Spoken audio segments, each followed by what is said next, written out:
Megan Kessler, founder of Dark Horse Strategies, talks to host Doug Simon on PR's Top Pros Talk. I'm really excited for this conversation because a couple of years ago, even a year ago, we weren't talking too much about AI visibility, and now it's everywhere. Megan, you do audits of the organizations you work with, and what's the most surprising finding? And I'm getting the vibe it's not something that'll make people happy.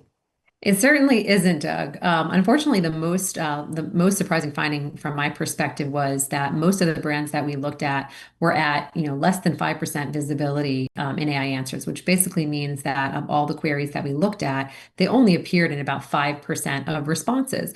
And so, after we'd run about 30 of these, I turned to our developer and said, hey, could there possibly be a glitch in the system? It doesn't seem likely that all of these brands are less than 5% visible. He came back and said, no, actually, it is really the landscape view. And what we were able to understand from that is, B2B tech and healthcare brands in general have less visibility than, say, a consumer brand.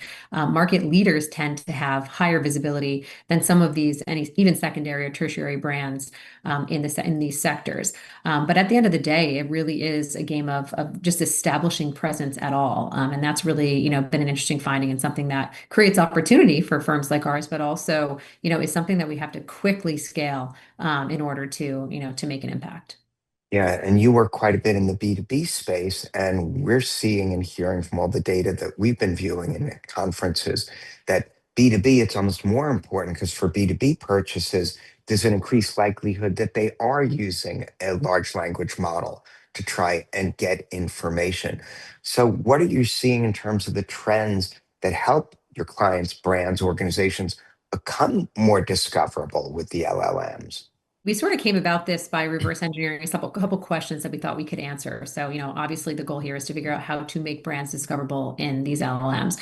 And so, first and foremost, and this I think was a really key question to ask was what is the role and rank of the peso media across, this mix? So not just how does PR and earned media affect AI visibility, but how does, paid, earned, owned, and shared media affect AI visibility? And so, that's really the foundational piece. What we saw was that, PR plays a role, but it isn't always the primary role. That earned media channel, owned media and earned media working together is what ultimately helps brands become known. And so that became a really critical finding. We started to think about that visibility from the lens of, all the different levers that could contribute to the outcome. So it's not just, getting an awesome placement on Forbes. It's also, understanding that community boards and community channels like Reddit are becoming critical. There are other areas like G2 and review sites that are also increasingly important, YouTube channels, social media like LinkedIn. And so understanding and being able to almost diagnose for our clients where their buyers were most likely to find them, what URLs and citations were coming back against the queries that we were putting into LLMs. Really became almost diagnostic in our ability to help them refine their strategy. And that strategy is almost always multi-channel. Paid isn't really playing a large role directly in the LLMs yet, but in the future, I'm sure that will become an increasingly critical channel as well. But today we think about it as earned and owned and the right combination of those actions across those lenses. Yeah, and what we're seeing interesting and always works well, especially since we're in the earned media business on the broadcast side, so it's helping us, is earned media swings in and out of vogue. Now it's back in vogue because the visibility, and then again, your own content can help promote the fact that you got earned and tie it to that information. Another issue that comes up though is being described accurately or favorably. And I guess you can be accurate but unfavorable, but you're going for like the accurate about your good stuff on that. How do you make sure that shows up? We have a saying at PAM that I always bring up whenever I have the opportunity because I find that no matter what changes in the industry, this always sort of rings true, and that's it starts with the story. So this idea of, the very first thing you do if you're a brand wanting to impact your AI visibility is you ask yourself really important questions around who you are and what makes you different, what are the problems that you solve, and you understand, holistically, what is your brand story? Brands are using different words to describe themselves across the buyer journey, and that makes them incoherent to both machines and humans, right? So you're thinking about Mm, telling a cohesive story to humans all the time, but you have to understand that when you have the capability of looking across so many different channels, the way you describe yourself becomes even more important because machines need to interpret that whole landscape, and they can. And so inconsistent language is one of the most important things to correct out of the gate. Also, removing yourself from the echo chamber, right? A lot of what we see in the B2B industries is using words that, are internal to a company or to an industry, but you really need to start from what are the words being used by the customers trying to find me or my competitors, right? So to being really thoughtful about what words you use to describe yourself and letting the queries, the questions lead in terms of how you describe yourself when you're doing that exercise. And then I would say third is, this idea that, content that could be absolutely excellent, may still be invisible to machines. And so there's this natural tension in the communications field that I've observed and that I feel myself, where we sort of we see ourselves as artists, right? We want to build beautiful stories and we want to move people emotionally. But at the end of the day, we also need to recognize that there's a balance that must be struck when you're appealing to both a human and a machine. And so, when it comes to algorithms, we really have this responsibility now as communicators to help our clients understand that the most thoughtful and amazing piece of thought leadership content may not even be viewable because it's Right. not, checking some boxes that are really critical as far as the algorithm is concerned. So it's really it's balancing the art and science of communication now, and understanding and bringing those rules to bear for our clients that makes us successful and really helps them to achieve that accuracy and favorability in the visibility that they're seeking. Yeah, and I like that you talked about going on the offensive when it comes to AI visibility versus trying to play defense or react. Um, what do you mean by that? I'm guessing a lot of it is about the consistency of content, getting it out there, earning media, working those two most popular channels, the earned and owned, that are most popular within the machine learning. Had a conversation recently with an old colleague of mine who now runs communications at a large cybersecurity firm, and it really was helpful in sort of calibrating the way that I talk about and think about, even with all of my clients and my colleagues, how what offensive AI visibility work looks like. And just to clarify, this is offensive being proactive, not Yes, offensive as proactive, being not like offensive. That's offending fair. everyone. Just to That's clarify, let's not offend everyone. That's very, very true. Taking the offensive, yes. But ultimately, what she had said to me was, there was a new leader that was coming into the CMO seat. She was a demand gen sort of revenue focused leader. And so she was feeling like her role as the PR and communications lead was, really being sort of devalued in that mix.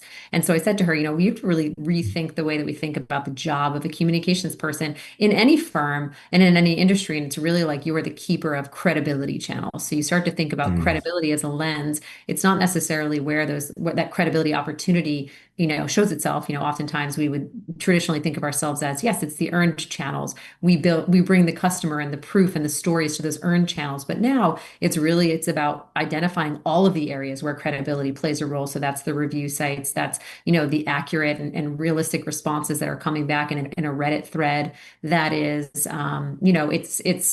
it's what you're writing, from the point of view of your executives on LinkedIn. I mean, at the end of the day, it's really being able to put that rigor around what is believable, what is true, what needs to be incorporated in this communication that I'm putting out into the world, whatever the channel, that makes it believable. And so, if you think about yourself as almost like a shepherd of credibility across the AI visibility surfaces, you become so much more critical in the mix, right? And so that's the discussion that we had, and I've sort of riffed off of it over time. And I know that she loves it and she's delivering that same talk track internally. But I think that that's the opportunity. That's what if, going on the offensive as a PR and communications professional looks like. Not the defensive, which is to try to validate that earned media is the number one most important primary channel in ad visibility, when in fact we've seen it's not, right? It is a support channel.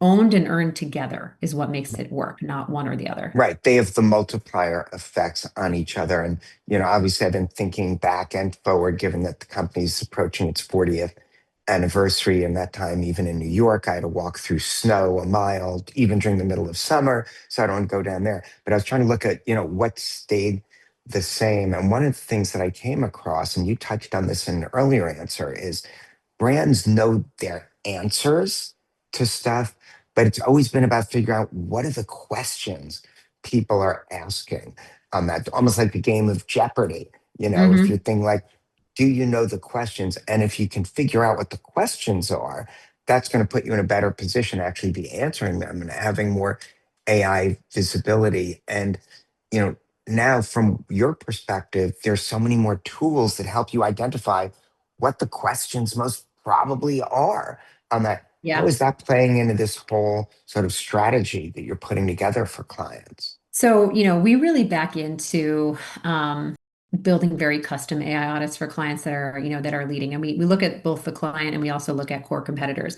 But ultimately, you're hitting on the very, very important piece of it, which is sort of refining with them what are the queries that we want to go test in this audit, what we want to see, who shows up, what is the sentiment, what are the actual messages that are, that are coming back, in response to these questions. But what I think is really interesting and where we challenge clients is that oftentimes clients have a legacy and they have a future state that they're pursuing, and they bring on communications firms and marketing firms like Pan because they want to change the perception of their organization in the world.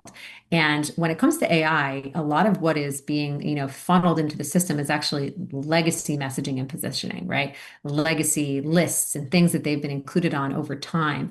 And so, like, I'll give you the example. We did a very deep, deep dive for one of our clients, who is a government contractor. They are a huge tech forward agency. They are the leading provider of AI capability to the federal government. But when Uh, we went and we built the question set that we were going to go test for them, the query set, we forced them to continue to not just include, questions like who are the top AI contractors for the US government, but also who are the top, government contractors in general. And what we mm, saw was there is this, they're getting a lot of lead source from their legacy positioning, from the legacy questions. That's what the audience is asking for, right? The audience mm, isn't asking for the biggest provider of quantum necessarily. They're asking who are the best, government contractors that I should be working with.